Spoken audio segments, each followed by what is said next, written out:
El aroma de la tierra húmeda del Valle de Napa se aferraba a la piel de Elena Vargas como un velo, un perfume agridulce de legado y decadencia.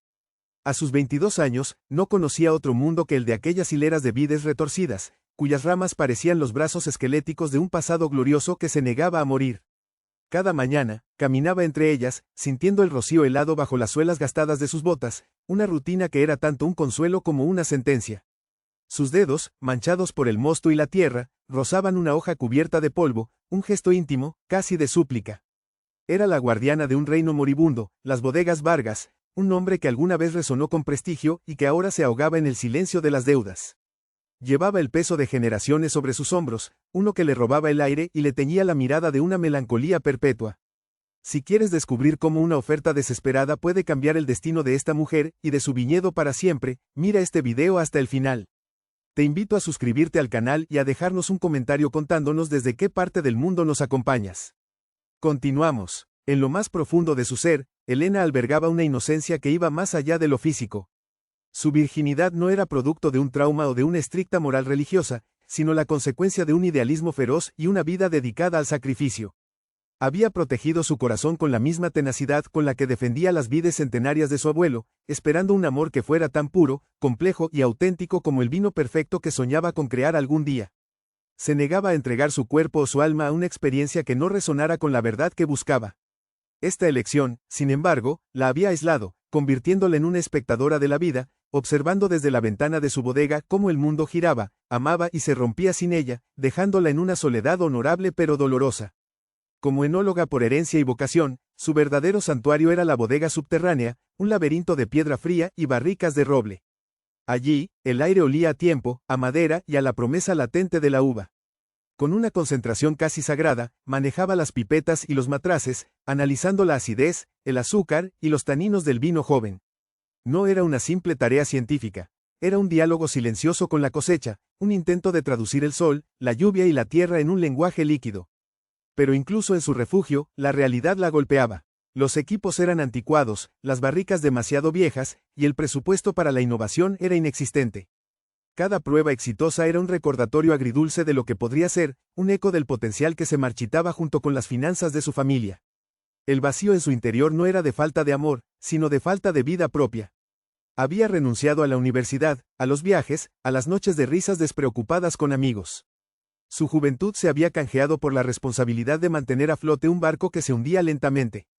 Veía las fotos de sus antiguas compañeras de escuela en las redes sociales, celebrando graduaciones, compromisos, nuevos comienzos.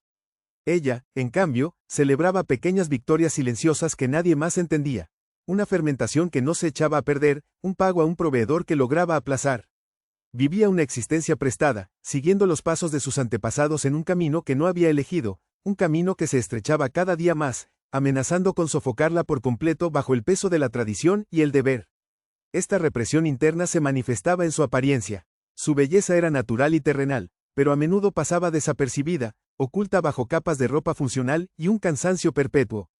Su largo cabello castaño solía estar recogido en una trenza o un moño desordenado, más por practicidad que por estilo. No usaba maquillaje, y sus manos, aunque cuidadosas en su trabajo, mostraban las marcas de la labor física, pequeños cortes, uñas cortas y una fortaleza que contradecía la fragilidad de su mirada. Se movía con una discreción que la hacía casi invisible, como si temiera ocupar demasiado espacio.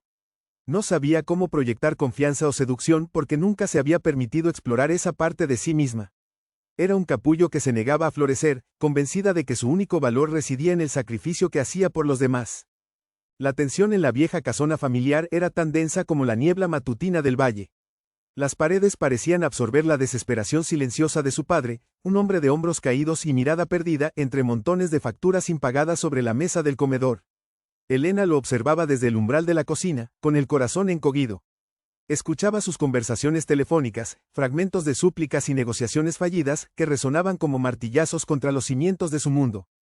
Sabía que se estaban agotando las opciones, que su padre estaba siendo empujado hacia una solución drástica.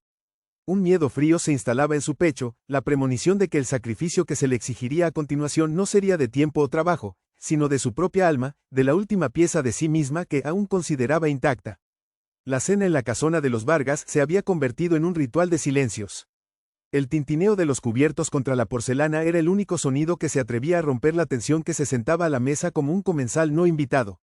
Elena observaba a su padre, Ricardo, en el otro extremo. Sus hombros, antes erguidos con el orgullo de un patriarca, ahora se curvaban bajo un peso invisible. Apenas probaba la comida, sus ojos fijos en un punto indefinido más allá de la ventana, donde la oscuridad se tragaba sus viñedos. Elena sentía el sabor amargo de la ansiedad en su propia boca, una acidez que ningún vino podría mitigar. Sabía que aquella calma era la quietud que precede a la tormenta, la preparación para una conversación que temía desde hacía meses, una que finalmente pondría un precio a su futuro. La voz de su padre, cuando finalmente habló, fue un murmullo áspero, cargado de una fatiga que parecía venir del alma. Elena, hemos agotado todas las vías. Los bancos no nos darán más crédito. Los proveedores nos amenazan con demandas. Hizo una pausa, y el peso de sus palabras se instaló en el aire. Hay una solución, una oportunidad para salvarlo todo. Pero requerirá un sacrificio, un compromiso que asegure el legado de los Vargas para siempre. No la miraba a los ojos, y en esa evasión, Elena sintió un escalofrío de pavor. Comprendió que el sacrificio del que hablaba no tenía que ver con la tierra ni con el dinero, sino con ella. La certeza helada se apoderó de su corazón. Estaba siendo conducida hacia un precipicio, y su propia familia le pedía que saltara. La solución tenía un nombre, los Mendoza, una familia cuya fortuna no provenía de la tierra, sino del acero y la distribución industrial. Eran competidores, pero de una clase diferente. Mientras los Vargas susurraban a las vides y envejecían su vino en barricas de roble francés con paciencia casi religiosa, los Mendoza producían vino en masa, en tanques de acero inoxidable del tamaño de silos, priorizando el volumen y el margen de beneficio sobre el carácter y la historia. Para Elena, representaban la antítesis de su arte, la mercantilización de un alma líquida. La idea de una alianza con ellos era una profanación, una traición a todo lo que su abuelo le había enseñado. Era como mezclar aceite y agua, o peor aún, como mezclar vino sagrado con veneno comercial. Esa noche, en la soledad de su habitación, Elena se enfrentó a su reflejo en el espejo antiguo del tocador. La mujer que le devolvía la mirada parecía una extraña, con los ojos demasiado abiertos por el miedo y la incredulidad. Las paredes de su cuarto, su único refugio, de repente se sentían como los límites de una jaula dorada. El matrimonio, una palabra que para otras mujeres de su edad evocaba imágenes de amor y vestidos blancos, para ella se había transformado en un sinónimo de servidumbre. La propuesta de su padre no era una unión, era una transacción comercial en la que ella era el activo más valioso, su cuerpo y su vida entregados para saldar una deuda. La opresión no venía de un extraño, sino del amor distorsionado de su propia familia. Un recuerdo la asaltó con la fuerza de una ráfaga de viento. Ella, de niña, caminando de la mano de su abuelo entre las vides. Él se había agachado, tomando un puñado de tierra y haciéndola oler. Aquí está el alma, Elenita, le había dicho con su voz grave y cálida. Nunca dejes que nadie te convenza de que esto es solo negocio. Es nuestra sangre, nuestra historia. Aquellas palabras, que habían sido su evangelio, ahora sonaban como una condena. Estaba a punto de traicionar ese juramento sagrado, obligada a unirse a aquellos que veían la tierra no como un alma, sino como un simple renglón en un balance financiero. El dolor de esa traición era más agudo que el miedo a su propio destino. La confirmación llegó al día siguiente, en el despacho de su padre.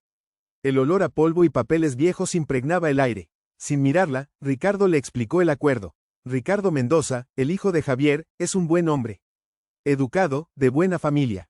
Un matrimonio entre ustedes dos fusionaría nuestros recursos. Sus canales de distribución salvarían nuestra producción. Las deudas quedarían canceladas. Cada palabra era un martillazo en el ataúd de sus sueños. No había mención de afecto, de compatibilidad, ni siquiera de elección. Era un contrato presentado con la frialdad de un abogado, y su firma sería su vida. Elena permaneció en silencio, sintiendo cómo su interior se hacía añicos, un estallido mudo que nadie más podía oír.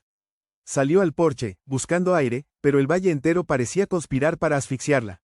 Las hileras de vides, que siempre habían sido un símbolo de libertad y conexión con la naturaleza, ahora se extendían ante ella como los barrotes de una celda infinita.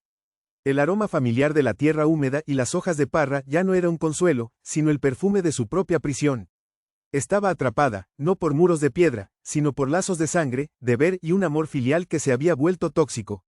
La belleza del paisaje era una burla cruel a la fealdad de su situación, un paraíso que le exigía el sacrificio de su alma para poder permanecer en él. Cada rincón de su hogar se había convertido en un recordatorio de su falta de escapatoria. Su padre le mostró una fotografía de Ricardo Mendoza en su teléfono, como si presentar una imagen pudiera suavizar la sentencia. Era un hombre de sonrisa pulcra y estudiada, posando junto a un auto deportivo con un fondo de rascacielos. No había ni una mota de tierra en su ropa impecable, ni una arruga de preocupación en su rostro bronceado. Representaba un mundo de lujo estéril, de éxito calculado y desconectado de la pasión visceral que Elena sentía por su trabajo. En sus ojos no vio ni bondad ni maldad, sino algo peor, una indiferencia educada. Él no la vería a ella, vería la adquisición de una marca con historia, un trofeo rústico para añadir a su colección de logros corporativos. La presión se intensificó con la intervención de su madre, Isabel. La encontró en la cocina, mientras Elena miraba por la ventana con la mirada perdida. Con una voz que intentaba ser suave pero que estaba afilada por la pragmática desesperación, Isabel le habló de la realidad. El amor es un lujo que no podemos permitirnos ahora, hija. Tu padre está destrozado, esto es por la familia, por el nombre que llevas. A veces, el deber es la forma más alta de amor. Las mujeres de nuestra familia siempre han sabido hacer lo que se debe hacer.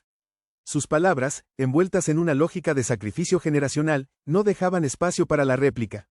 Le estaban pidiendo que repitiera un ciclo de renuncias, que aceptara su destino como una obligación inevitable.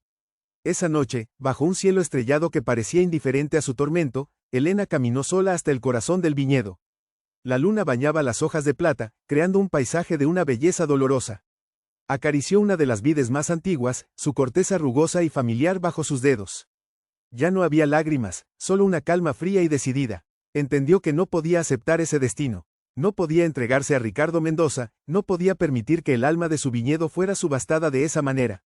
Si debía sacrificarse, lo haría en sus propios términos. Una idea, oscura, audaz y aterradora, comenzó a germinar en la quietud de su desesperación. Una alternativa que implicaba a otro hombre, un depredador de un tipo diferente, pero que representaba su única y última jugada por la libertad.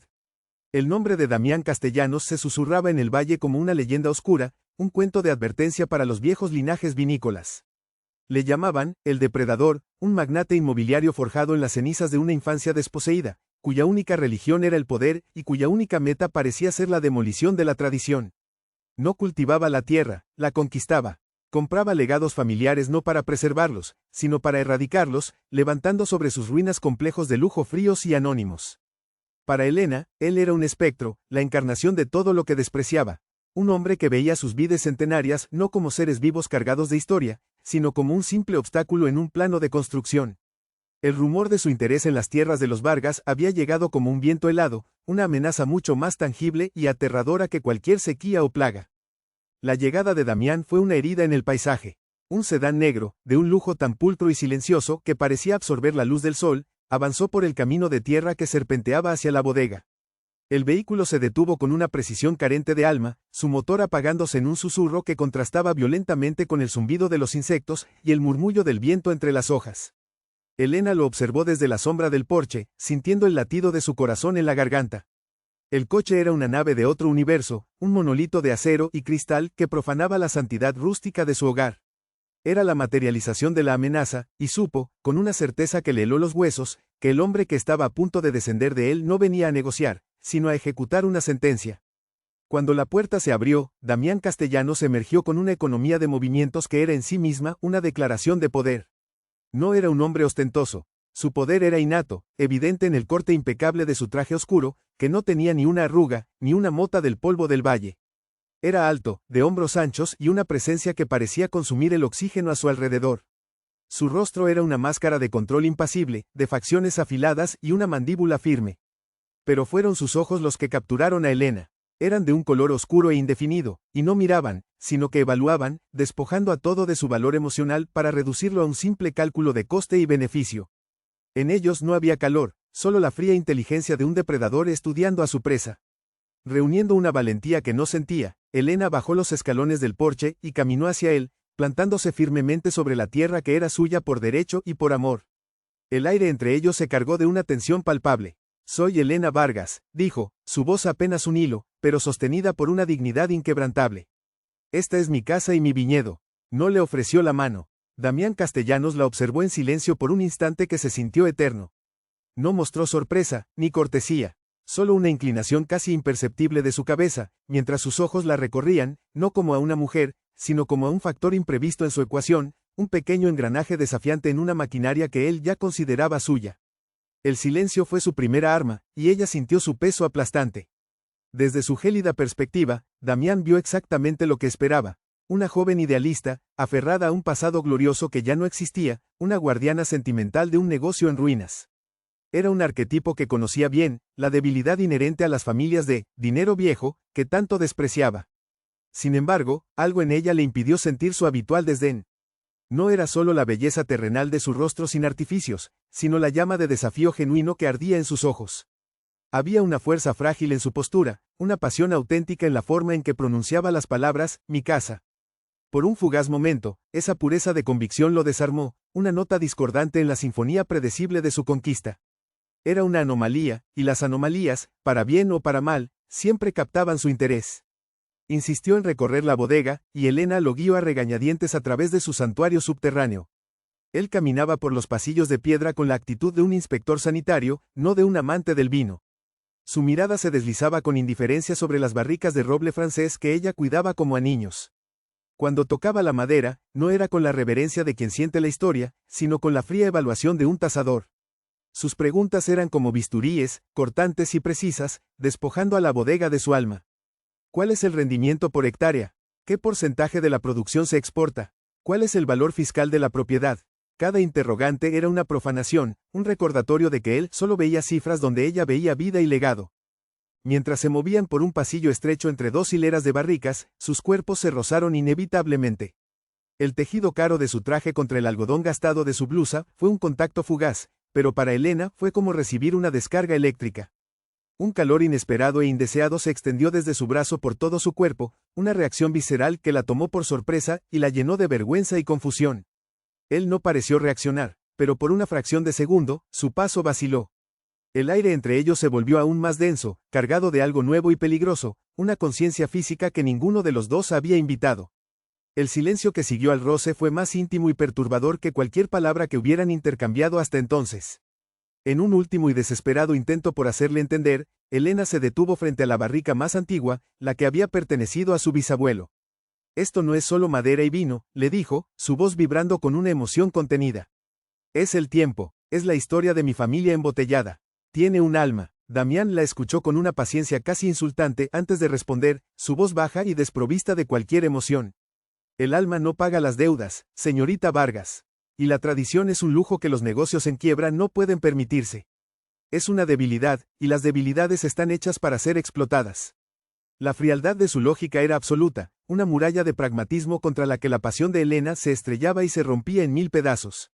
El recorrido terminó donde había comenzado, al borde de los viñedos. Damián se giró, no para mirar la belleza del valle bañado por el sol de la tarde, sino para observarla a ella una última vez. Mi nombre es Damián Castellanos, dijo finalmente, y el nombre resonó en el aire con el peso de su temida reputación. Compraré esta tierra, no es una amenaza, es una certeza. No es nada personal, no había crueldad en su tono, sino la impersonalidad de una fuerza de la naturaleza, como un huracán que anuncia su llegada. No había espacio para la negociación ni para la súplica. Él había dictado el futuro, y Elena era simplemente una espectadora de la demolición de su propio mundo, una que él llevaría a cabo con o sin su consentimiento. Mientras el coche negro se alejaba, levantando una nube de polvo que se asentó lentamente sobre las hojas de las vides, Elena permaneció inmóvil, sintiendo un vacío helado en el pecho. Estaba profundamente sacudida, no solo por la brutalidad de sus intenciones, sino por la extraña y aterradora corriente que la había atravesado en su presencia. Era el vértigo de asomarse a un abismo, una fascinación prohibida por la oscuridad y el poder que emanaban de él. Se tocó el brazo, en el lugar exacto donde la había rozado, y la piel todavía le ardía como si la hubiera marcado.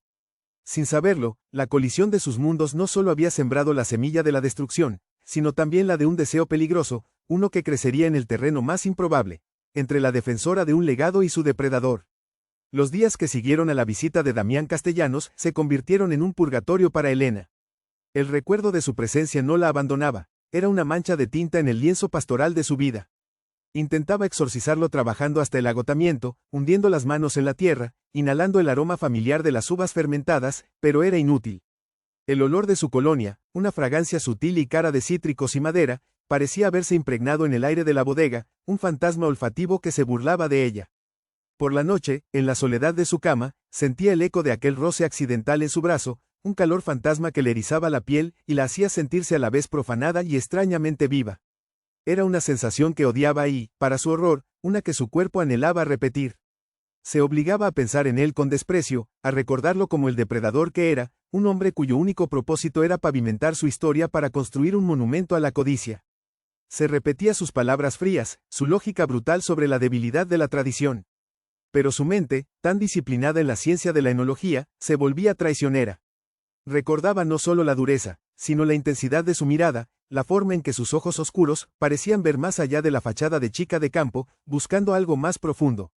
Una parte de ella, la parte que había mantenido encerrada bajo capas de deber y sacrificio, se sentía peligrosamente atraída por esa intensidad. Era la fascinación de la polilla por una llama que sabía que la consumiría, una pulsión autodestructiva que no lograba comprender ni sofocar. Mientras tanto, la soga del matrimonio arreglado se apretaba alrededor de su cuello. Su padre, ajeno a la tormenta que se gestaba en su interior, hablaba de los Mendoza con un optimismo forzado, describiendo la fusión como un renacimiento inevitable. Cada mención de Ricardo Mendoza, su prometido invisible, era como una palada de tierra sobre su tumba. La imagen de aquel hombre de sonrisa vacía y vida perfecta se superponía con la de Damián, creando un contraste insoportable. Ricardo representaba una seguridad estéril, una jaula dorada de resignación. Damián, en cambio, era el abismo, una caída libre hacia lo desconocido. Y en su desesperación, el abismo comenzaba a parecerse peligrosamente a la libertad. Se encontró atrapada entre dos destinos que no había elegido, dos hombres que representaban dos formas distintas de aniquilación. Una semana después, llegó la citación. No fue una llamada, sino un correo electrónico formal de un asistente con un nombre impersonal. Damián Castellanos solicitaba una reunión para discutir los términos de su oferta final. El lugar del encuentro no era el terreno neutral de un bufete de abogados, ni la tierra en disputa de su viñedo. Era en su territorio, el último piso de un rascacielos de cristal y acero en el corazón financiero de San Francisco. La elección del lugar era una calculada demostración de poder, diseñada para intimidarla, para recordarle su insignificancia en su mundo de cifras millonarias. Elena sintió una oleada de ira, pero también una extraña determinación. Si iba a enfrentarse al león, lo haría en su propia guarida, armada únicamente con la verdad de su legado.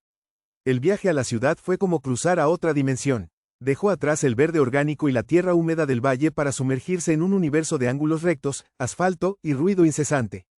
La oficina de Damián era la apoteosis de ese mundo, un espacio minimalista y frío, decorado en tonos de gris y negro, con una vista panorámica que mostraba la ciudad a sus pies como un mapa de conquistas. Mientras esperaba en un sofá de cuero que parecía no haber sido tocado nunca por un ser humano, Elena se sintió como una flor silvestre arrancada de su tierra y colocada en un jarrón de cristal estéril. Todo en aquel lugar estaba diseñado para anular la emoción, para reducir la existencia a una transacción, y ella era la siguiente en la agenda. Cuando finalmente la hicieron pasar a su despacho, lo encontró de pie, de espaldas a ella, observando la ciudad a través de la pared de cristal. Se giró lentamente, y por un momento, la luz que entraba por la ventana lo convirtió en una silueta imponente y sin rostro. Señorita Vargas, dijo, su voz resonando en el silencio pulcro de la habitación. Gracias por venir. No había calidez en su saludo. Se sentó detrás de un escritorio enorme y vacío, un campo de batalla de madera oscura que los separaba. Elena tomó asiento frente a él, manteniendo la espalda recta, negándose a mostrar el temblor que sentía en sus manos. Se preparó para un asalto de números y cláusulas legales, una repetición de su fría lógica. Pero, una vez más, él la sorprendió. En lugar de hablar de dinero, sus primeras preguntas fueron sobre el vino. ¿Qué hace que el asterisco terroir asterisco de Vargas sea único? Descríbame el proceso de fermentación que utiliza para su Cabernet Sauvignon. ¿Por qué prefiere el roble francés al americano para el envejecimiento? Las preguntas eran técnicas, precisas, pero debajo de ellas había algo más. No era el interés de un conocedor, sino la estrategia de un general estudiando el terreno del enemigo. Quería entenderla, descifrar el origen de su pasión para encontrar su punto débil. Sin darse cuenta, Elena se encontró hablando con fervor, explicando los matices del suelo, la influencia de la niebla matutina, el diálogo silencioso entre la uva y la madera. Por unos minutos, olvidó quién era él y se perdió en el lenguaje de su arte. La vio transformarse. La joven tensa y desafiante se disolvió, dando paso a una experta apasionada cuya cara se iluminaba al hablar de su oficio. Damián la escuchaba con una concentración absoluta, sus ojos fijos en ella, y en su interior algo se movió. La pureza de su devoción era tan ajena a su mundo de cinismo y traición que lo desarmaba. Era auténtica, una cualidad que él creía extinta. Esa autenticidad lo atraía y lo repelía a partes iguales. Era un recordatorio de un mundo que había aprendido a despreciar para poder sobrevivir, un mundo de confianza y fe que a él le había sido negado. Quiso burlarse de su idealismo, llamarlo ingenuo, pero las palabras se atascaron en su garganta, reemplazadas por una curiosidad que bordeaba la admiración. De repente, como si se diera cuenta de que había bajado la guardia, Damián cortó la conversación bruscamente. Suficiente poesía, dijo, su voz volviéndose gélida de nuevo. Su pasión es admirable, pero es un activo intangible. No figura en el balance. Mi oferta es final y no es negociable. El cambio fue tan repentino que a Elena le cortó la respiración. Se sintió expuesta, como si le hubiera abierto su alma solo para que él la pisoteara con sus botas de negocios. El dolor fue agudo y personal. Usted no entiende nada, susurró ella, más para sí misma que para él. Él se inclinó sobre la mesa, y el espacio entre ellos se encogió, cargado de una electricidad peligrosa. Oh, entiendo perfectamente, replicó él en voz baja. Entiendo que se aferra a un fantasma. Y yo no negocio con fantasmas. Los exorcio. Salió de aquel edificio sintiéndose vacía y extrañamente llena a la vez. El encuentro la había dejado agotada, pero también había solidificado algo dentro de ella. La atracción que sentía no era solo física, era una conexión conflictiva y profunda con el único hombre que parecía verla de verdad, incluso si lo que veía era algo que quería destruir. El dilema moral se hizo más claro y más doloroso. Ceder a la seguridad que le ofrecía el matrimonio con Ricardo era morir lentamente, una asfixia del alma. Pero ceder al deseo que sentía por Damián era arrojarse a un fuego que podría purificarla o incinerarla por completo. Por primera vez en su vida, la idea de arder no le pareció tan aterradora como la de apagarse en silencio. Los días siguientes fueron una tortura de indecisión. La fecha de la cena para formalizar su compromiso con Ricardo Mendoza se acercaba, y la presión de su familia era insostenible. Su madre ya había elegido un vestido para ella, uno de un color beige insípido que parecía diseñado para hacerla desaparecer. Cada vez que lo miraba, colgado en su armario, sentía náuseas. Se escapaba a la bodega, su único refugio, y se encontraba pensando en Damián, en sus ojos, en la vulnerabilidad que creyó ver por un instante. Se preguntaba por su pasado, por las heridas que lo habían convertido en el hombre que era. Empezó a desear no solo su cuerpo, sino también entender la oscuridad que lo habitaba, una curiosidad peligrosa que la acercaba cada vez más al borde del precipicio. Una noche, mientras una tormenta azotaba el valle, lo encontró allí. Apareció en la puerta de la bodega como una aparición, empapado por la lluvia, sin el blindaje de su traje impecable. Su camisa blanca se le pegaba al torso, revelando la poderosa musculatura que el corte de sus trajes ocultaba. El cabello oscuro le caía sobre la frente, y por primera vez, parecía menos un magnate y más un hombre vulnerable a los elementos. Estaba en la zona, dijo, su voz ronca compitiendo con el sonido de los truenos. Era una excusa tan débil que ambos sabían que era una mentira. Había ido a buscarla. El aire en la bodega de piedra se volvió denso, cargado con el olor a lluvia, a tierra mojada y a un deseo que ya no podía ser ignorado. Él caminó entre las barricas, el sonido de sus zapatos caros resonando en el silencio. Esta vez, sin embargo, su actitud era diferente. No había desdén en su mirada, sino una especie de búsqueda, como si intentara encontrar en aquel lugar la paz que su propio mundo le negaba. Se detuvo frente a ella, tan cerca que Elena podía sentir el frío de la lluvia que emanaba de su ropa. No hablaron. El estruendo de un trueno cercano hizo que ella se sobresaltara, y su mano voló instintivamente hacia su pecho. Damián levantó la suya, como para tocarla, pero se detuvo a milímetros de su piel. El gesto quedó suspendido en el aire, un puente inacabado entre ellos, temblando con una tensión insoportable. Fue él quien rompió el silencio, y su pregunta la desarmó por completo. ¿Nunca has querido huir?, preguntó, su voz apenas un susurro. Dejar todo esto atrás y ver qué más hay en el mundo. La pregunta no era sobre el viñedo, era sobre ella, sobre sus jaulas, las visibles y las invisibles. Elena lo miró, y en la profundidad de sus ojos oscuros ya no vio a un depredador, sino a un prisionero, uno que había construido su propia celda de oro y poder. Todos los días, confesó ella con una honestidad brutal. En ese momento, la barrera entre ellos se derrumbó. Ya no eran la heredera y el magnate. Eran dos almas solitarias reconociéndose mutuamente en la oscuridad de una bodega, mientras el mundo se deshacía en una tormenta afuera. Él se marchó tan abruptamente como había llegado, dejándola con el corazón latiendo desbocado y una certeza aterradora. La conexión entre ellos era real, un hilo invisible pero irrompible. Damián Castellanos, el hombre que había jurado destruir su legado, se estaba involucrando en contra de su propia voluntad, atraído por la misma pureza que despreciaba. Y ella, Elena Vargas, la guardiana de la tradición, la virgen idealista, se estaba enamorando de la destrucción. Deseaba al hombre que representaba todo lo que siempre había evitado: el peligro, la oscuridad, el poder implacable. El deseo ya no era una simple atracción física, era una necesidad del alma, una ansia de ser vista y consumida por la única persona que parecía entender su jaula. La mañana de la cena con los Mendoza, Elena se miró al espejo. El vestido beige la esperaba sobre su cama como un sudario. A su lado, sobre la mesilla, estaba la oferta impresa de Damián, un documento frío que detallaba la aniquilación de su mundo. Se sentía dividida en dos, atrapada entre un final lento y otro violento. Pero la noche anterior, en la tormenta, algo había cambiado. La idea de una vida con Ricardo, una vida de silencios educados y sonrisas vacías, se volvió más aterradora que cualquier abismo. El rostro de Damián, vulnerable bajo la lluvia, se superpuso a su reflejo. En ese instante, tomó una decisión. No sería un sacrificio pasivo. No se entregaría a una muerte lenta. Con una calma que la sorprendió, dobló el vestido beige y lo guardó en el fondo del armario. No iría a la cena. No se convertiría en la esposa de Ricardo Mendoza. En su lugar, se enfrentaría a su otro destino. Tomó las llaves de su vieja camioneta, con el corazón martillándole en el pecho, no de miedo, sino de una resolución terrible y liberadora. Conduciría hasta la ciudad, hasta la torre de cristal y acero. Se presentaría ante Damián Castellanos. Pero esta vez, no iría a negociar por la tierra. La tierra ya estaba perdida. Iba a hacer una oferta diferente, una última y desesperada jugada en la que la moneda de cambio era lo único que le quedaba, lo único que consideraba verdaderamente suyo, su inocencia. El ascensor subió en un silencio hermético y veloz, un viaje vertical que se sentía como una traición a sus raíces. Con cada piso que ascendía por la torre de cristal y acero de Damián Castellanos, Elena sentía que se despojaba de una capa de su identidad. Dejaba atrás el olor a tierra, el tacto rugoso de la corteza de las vides, la mujer que era. El reflejo que le devolvían las paredes de acero pulido era el de una extraña, una joven con los ojos demasiado abiertos, vestida con la sencillez de un mundo que no pertenecía allí. Al abrirse las puertas, no la recibió una recepcionista, sino el silencio imponente de un penthouse que parecía flotar sobre la ciudad. El aire era frío, purificado, y olía a nada, el aroma del poder absoluto que ha borrado cualquier rastro de vida orgánica.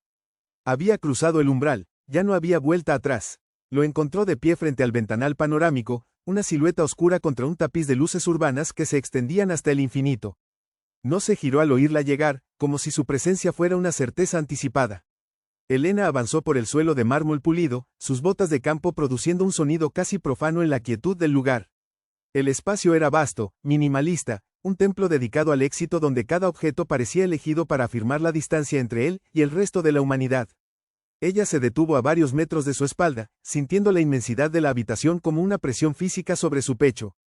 Era un campo de batalla diseñado para empequeñecer al oponente, y ella, con su corazón desbocado y su resolución desesperada, era la única combatiente del otro bando. Finalmente, él se giró. Sus ojos oscuros la evaluaron sin prisa, sin la más mínima sorpresa, solo con una intensidad que parecía desnudarla capa por capa. Fue entonces cuando Elena habló, su voz un hilo tembloroso pero inquebrantable en el silencio. Usted quiere mi tierra, mi legado. Quiere borrar mi historia. Hizo una pausa, tragando el nudo de miedo y orgullo en su garganta. Le propongo un trato diferente. Se acercó un paso más, la adrenalina ahogando el temblor de sus manos. Renuncia a la compra del viñedo. Déjelo en paz. Y a cambio, yo seré suya, completamente suya, por esta noche. Las palabras quedaron suspendidas en el aire, una ofrenda sacrílega, el sacrificio de lo único que nadie, ni siquiera su familia, había podido tocar, su inocencia. Una sonrisa cínica, apenas una mueca, tiró de la comisura de los labios de Damián. Se acercó a ella, rodeándola lentamente como un depredador que estudia a una presa insólitamente valiente. Un gesto muy dramático, señorita Vargas, murmuró, su voz una caricia de seda y veneno. ¿Y qué te hace pensar que algo tan intangible como tu virginidad vale un imperio de varios millones de dólares? Se detuvo frente a ella, su proximidad era una invasión. Elena levantó la barbilla, mirándolo directamente a los ojos, su única defensa era su verdad. Porque es lo único que nunca ha podido comprar. Porque es real. Esa respuesta, tan simple y tan pura, pareció golpearlo. El cinismo en sus ojos vaciló, reemplazado por una oscura y peligrosa curiosidad. Acepto, dijo finalmente, su voz un ronco susurro que selló el pacto y la condenó. La llevó de la mano hacia el dormitorio, y su tacto fue una marca de fuego. No había ternura en el gesto, sino una posesión innegable, la firma de un contrato sellado no con tinta, sino con piel. La habitación era aún más fría e impersonal que el resto del penthouse, dominada por una cama enorme y una ventana que mostraba la ciudad indiferente. Él comenzó a desabrochar los botones de su sencilla blusa de algodón, sus dedos moviéndose con una precisión deliberada que la aterrorizaba y la hipnotizaba. Elena permaneció inmóvil, un sacrificio voluntario en un altar de sábanas de seda egipcia. Cada prenda que caía al suelo era una renuncia, a su pasado, a sus miedos, a la chica que había sido. Se estaba despojando de su armadura, exponiendo su alma al hombre que había venido a destruirla. Cuando finalmente quedaron piel contra piel, la frialdad de la habitación se disolvió en un calor abrumador. Damián la tumbó sobre la cama con un movimiento que era a la vez dominante y extrañamente vacilante. Él, el hombre de control absoluto, parecía estar luchando contra una fuerza desconocida dentro de sí mismo. Elena cerró los ojos, preparándose para el dolor, para la transacción, pero lo que encontró fue algo completamente diferente. En su beso no había solo deseo, sino una desesperación abrumadora, el hambre de un hombre muerto de sed que encuentra un manantial.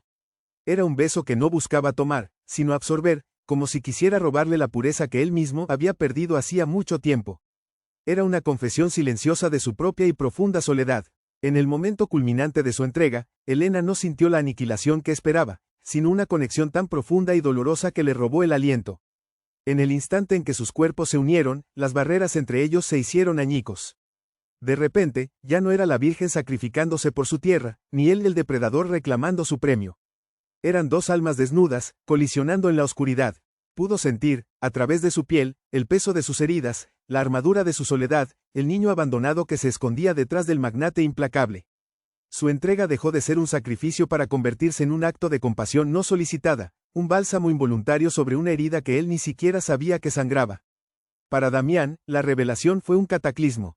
La verdad de su inocencia, confirmada en la temblorosa entrega de su cuerpo, no fue una victoria, sino un golpe devastador para su blindado cinismo. Esperaba una actuación, una mentira calculada, una jugada desesperada de una mujer astuta. En cambio, encontró una autenticidad tan frágil y tan real que lo rompió. La pureza que había planeado conquistar con desdén, lo conquistó a él, desarmándolo por completo. El poder, el control, la fría lógica de sus transacciones, todo se evaporó en ese instante. Sostuvo su rostro entre sus manos, mirándola como si la viera por primera vez, y en sus ojos ya no había un depredador, sino un hombre perdido, confrontado con una verdad que su mundo de mentiras no podía procesar. El cambio en él fue inmediato y profundo. La agresión de su deseo se transformó en una reverencia casi dolorosa. Sus movimientos se volvieron lentos, gentiles, como si temiera romper algo infinitamente precioso. La besó de nuevo, pero esta vez no había hambre, sino una gratitud desconcertada, un asombro silencioso. La abrazó con una fuerza que no era de posesión, sino de anclaje, como si ella fuera lo único real en un mundo falso. Enterró el rostro en su cabello, y el aire que exhaló no fue un suspiro de satisfacción, sino el sonido de una rendición, el crujido de una fortaleza interior que se derrumbaba tras décadas de asedio. Por primera vez en su vida adulta, Damián Castellanos no estaba al mando, estaba completamente a merced de una emoción que no sabía nombrar. Permanecieron en silencio en la oscuridad, envueltos en el resplandor distante de la ciudad. El contrato se había cumplido, pero sus términos se habían vuelto irrelevantes. La transacción se había transformado en una transgresión compartida, un acto que los había marcado a ambos de forma indeleble.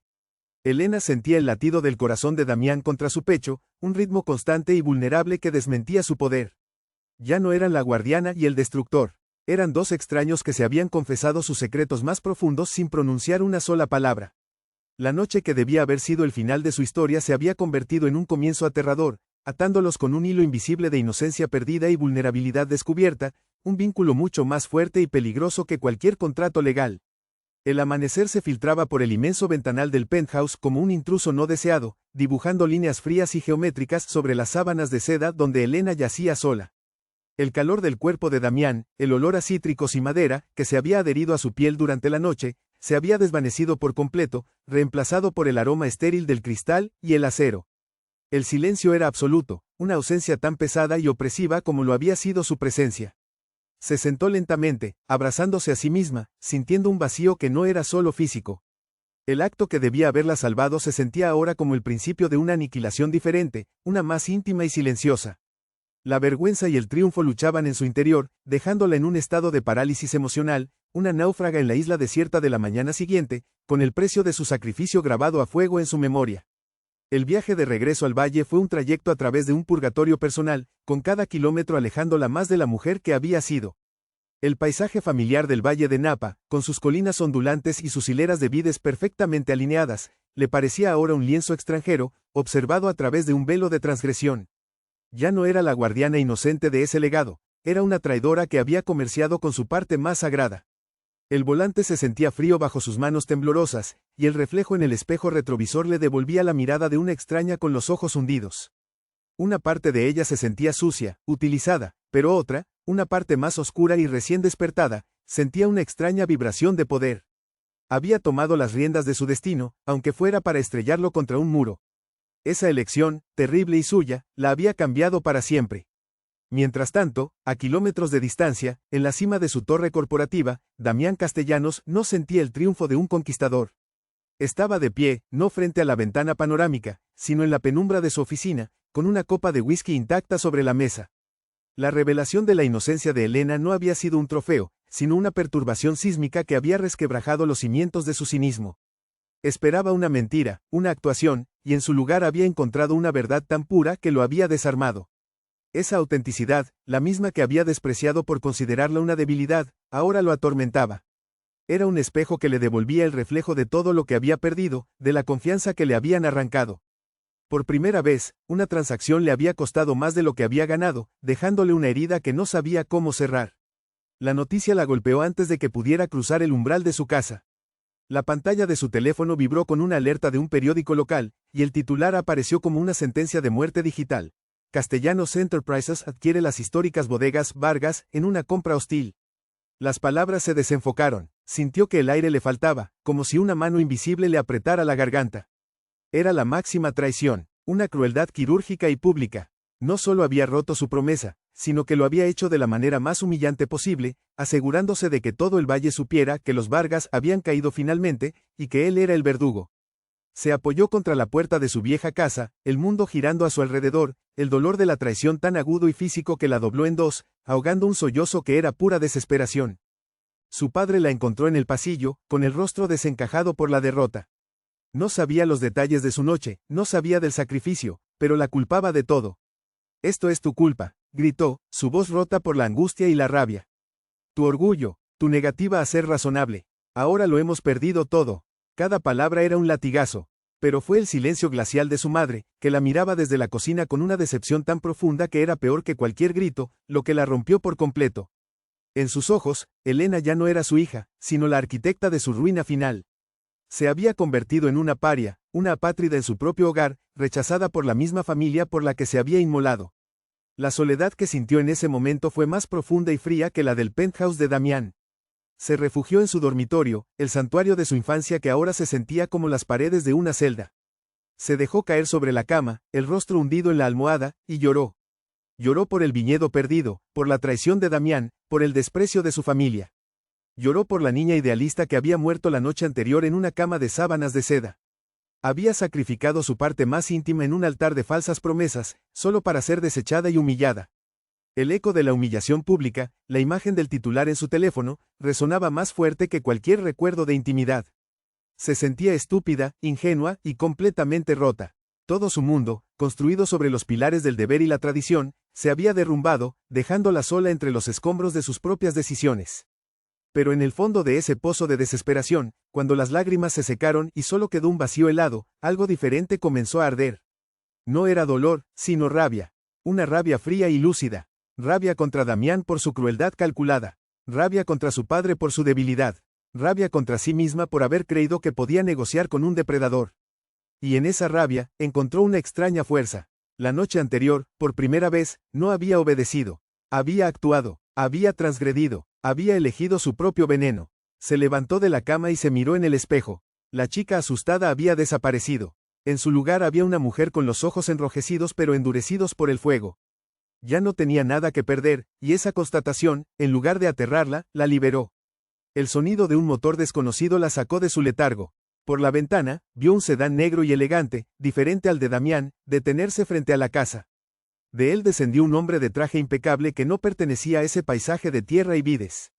Llevaba un maletín de cuero y caminó hacia la puerta con una determinación tranquila. Elena bajó a recibirlo, esperando lo peor, una orden de desalojo, la humillación final. Se preparó para enfrentarlo con una nueva y amarga dignidad. Cuando el hombre preguntó por ella, Elena asintió, su voz firme. Soy yo, estaba lista para firmar lo que fuera, para aceptar el golpe final. Ya no le quedaba nada que pudieran quitarle, o eso creía ella. El hombre, que se presentó como el abogado personal de Damián Castellanos, no traía una orden de desalojo, sino una carpeta de cuero grueso. La abrió sobre la mesa del comedor, revelando una pila de documentos. Señorita Vargas, comenzó, su tono profesional y neutro, el señor Castellanos ha completado la adquisición de la propiedad. Sin embargo, inmediatamente después, ha transferido el 100% de los activos, junto con un fondo de inversión sustancial para la modernización y operación, a un fideicomiso ciego.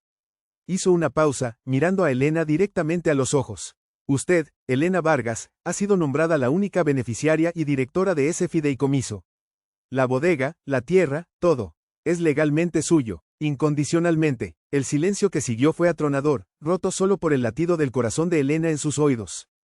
Cuando el abogado se fue, Elena permaneció de pie en el comedor vacío, con la carpeta de cuero en sus manos. Su peso era irreal, lo abrió de nuevo, sus dedos rozando su propio nombre en la línea de la firma, donde debería haber estado el de él.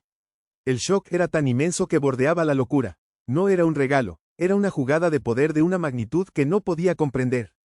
Damián no la había traicionado, la había liberado de la manera más retorcida y posesiva imaginable.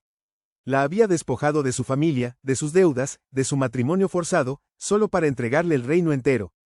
La había salvado destruyéndola primero. Era libre, sí, pero su libertad ahora llevaba su nombre. Estaba atada a su depredador no por un contrato, sino por un acto de posesión tan absoluto que la dejaba sin aliento. Pasaron 6 meses. 6 meses en los que el viñedo de los Vargas, ahora bajo el control absoluto de Elena, resucitó de sus cenizas.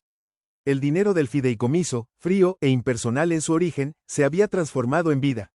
Tractores nuevos surcaban la tierra, barricas de roble francés recién llegadas perfumaban la bodega con un aroma a promesa, y el vino que fermentaba en los tanques de acero inoxidable era el más sano y vibrante que había producido en años. Elena ya no era la joven de mirada melancólica. Se movía con la autoridad de una patrona, su cabello recogido por costumbre, pero sus hombros erguidos, su mirada firme. Había aprendido el lenguaje del poder y los negocios, obligada por el regalo envenenado de Damián. La herida de su traición y su sacrificio se había convertido en una cicatriz, una fuente de fuerza extraña y amarga. Pero en la quietud de la noche, su nombre seguía siendo un fantasma que caminaba a su lado entre las vides. Un día, al atardecer, apareció, no en un sedán negro y pulcro, sino en un coche discreto y cubierto por el polvo del camino. Se bajó vistiendo unos sencillos pantalones oscuros y una camisa de lino, sin la armadura de sus trajes a medida. Parecía más delgado, y en sus ojos había una fatiga que no era de negocios, sino del alma. Elena lo vio desde el porche de la casona, que ahora estaba recién pintada, y no sintió el pánico de antaño. Su corazón no se aceleró con miedo, sino que adoptó un ritmo sordo y pesado, el ritmo de lo inevitable. No se movió, lo esperó en su terreno, en el reino que él le había entregado, observándolo cruzar el umbral de su propiedad como un extraño que regresa a un lugar que secretamente le pertenece. El aire entre ellos vibró, no con tensión sexual, sino con el peso de una historia demasiado compleja para las palabras. Él no habló al principio. Simplemente la miró, una mirada larga y desnuda que pedía permiso. Con un leve asentimiento, Elena lo guió en silencio a través de los viñedos. Era una procesión solemne. Él observaba las hojas verdes y sanas, los sistemas de riego modernos, el orden y la prosperidad que emanaban de cada rincón. Era el testamento tangible de su acto, la prueba de que su destructiva creación había florecido. Se detuvo junto a una vid joven y, con una vacilación que a Elena le pareció casi dolorosa, rozó una de sus hojas con la punta de los dedos. No era el gesto de un depredador, sino el de un hombre que contempla un milagro que no se siente digno de tocar. En ese silencio, ella entendió que no había venido a reclamar nada, sino a ser testigo, a buscar una absolución que sabía que no merecía. Nunca antes había construido algo que no fuera para mí, dijo finalmente, su voz ronca rompiendo el hechizo del crepúsculo. Se giró para enfrentarla, y la vulnerabilidad en su rostro era una herida abierta.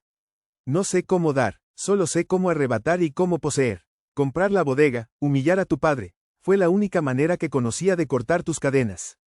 Era la única forma de arrancarte de esa prisión de deber sin que pareciera un acto de debilidad. Mi debilidad, hizo una pausa, sus ojos buscando los de ella en la penumbra. Te compré tu libertad, Elena, porque no sabía cómo regalártela. La confesión fue brutal, egoísta y, en su lógica retorcida, el acto de amor más puro y desesperado que un hombre como él podía concebir. Fue una declaración que la desarmó por completo, reescribiendo el significado de su dolor.